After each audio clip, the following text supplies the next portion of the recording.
세라 건축TV 두 번째 방송 시작합니다. 오늘 방송은 두 번째 시간으로 전원주택, 단독주택, 바가지 안 쓰고 잘 짓는 방법 제2편 어떻게 바가지를 씌웠지 하는 주제를 가지고 말씀을 드리겠습니다. 주택을 지러 오시는 분하고 상담을 하다 보면 제가 항상 하는 질문이 있습니다. 혹시 집 짓다 10년 늙는다, 계약하는 순간 갑가을이 바뀐다 라는 말을 들어보셨습니까? 라고 물어보면 10분 중에 8분은 들어보셨다고 합니다. 그만큼 전원주택 시장의 공사 관련 공사비 때문에 건축주와 시공자가 분쟁이 많았다는 이야기고 현재도 수많은 분쟁이 이어지고 있습니다. 왜 전원주택 시장이 이렇게까지 개판이 되었을까요? 가장 큰 원인은 주택을 짓는데 자격증도 면허도 그 어떤 것도 필요 없는 직영제도 때문입니다.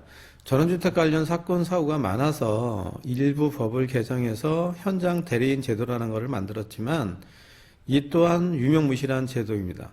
감리도 있고 현장 대리인 제도도 있지만 이 또한 엉망입니다.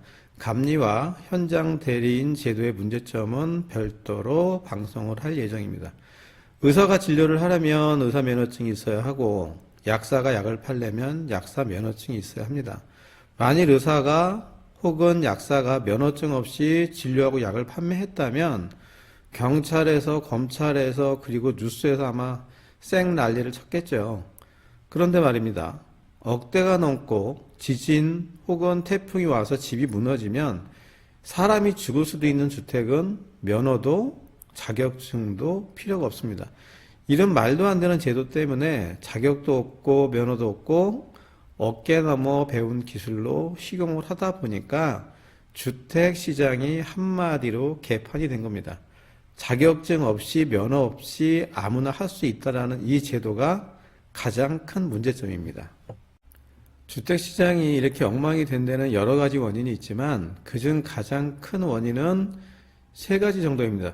첫 번째는 엉망으로 설계한 도면, 물론 잘 그려주는 건축사 사무소도 있습니다.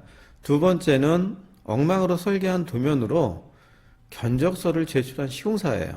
그리고 세 번째, 여러분이 처음으로 건축 상담한 사람이 자격증을 소지하거나 건축에 대한 경험이 없는 영업사원인 경우가 많습니다.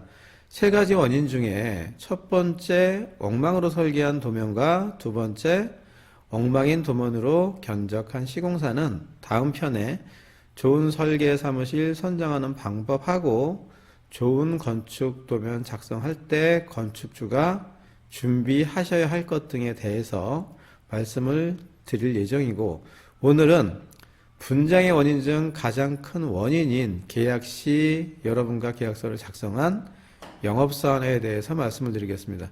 말씀드리기 전에 일부 영업사원과 일부 회사에서 벌어지고 있는 일이고요. 바르게 정도를 지켜가며 영업하고 착한 회사들도 있다는 걸 먼저 말씀을 드립니다. 주택시장에는 영업사원이 있습니다. 기본급은 한 달에 한 150만 원 정도 쳐요. 그리고 주택 한 건 계약할 때마다 전체 공사 금액의 몇 프로 이렇게 지급을 해요. 여기서부터 문제가 발생하기 시작합니다. 건축가를 졸업하고 자격증이 있는 엔지니어가 기본급 150만 원밖에 안 되고 가이드북 들고 건축주분 찾아다니는 이런 열악한 직업을 택할까요? 당연히 안 하죠. 참고로 저희 회사는 자격증 없이 기술과 경험 없이 영업하는 영업사원은 단 한 명도 없습니다. 영업사원이 사실 필요가 없거든요.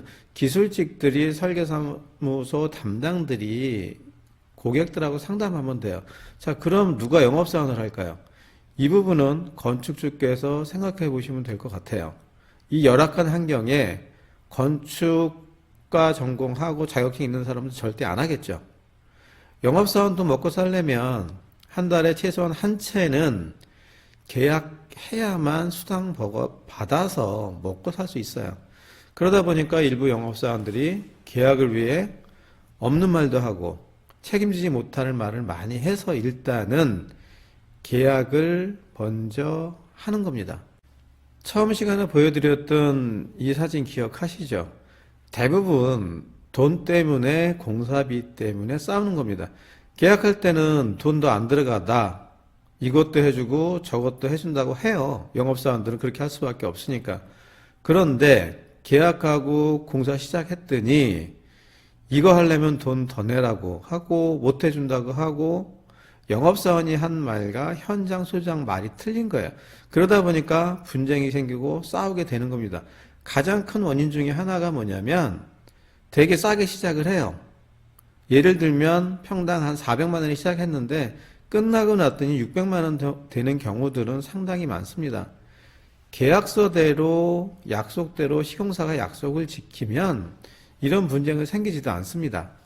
건축주께서 바가지 쓴 이유를 정리해서 말씀드리겠습니다. 첫 번째, 설계라는 설계사무소는 디테일하게 설계를 못하고 허가방 도면으로 그린 거예요. 두 번째는 건축주가 몰라서 그렇고 건축주가 최소한의 공부도 하지 않아서 그렇습니다. 그리고 영업사원 말만 믿고 A4지 2장 정도 가지고 계약해서 그래요. 세 번째는 엉망으로 설계된 건축 도면으로 견적하고 계약한 후에 엉망인 도면으로 또 시공을 해서 문제가 발생된 걸로 보시면 됩니다. 다음 시간에는 어떻게 건축주한테 바가지를 씌웠는지 구체적으로 말씀을 드릴 예정입니다. 오늘 방송은 여기까지입니다. 감사합니다.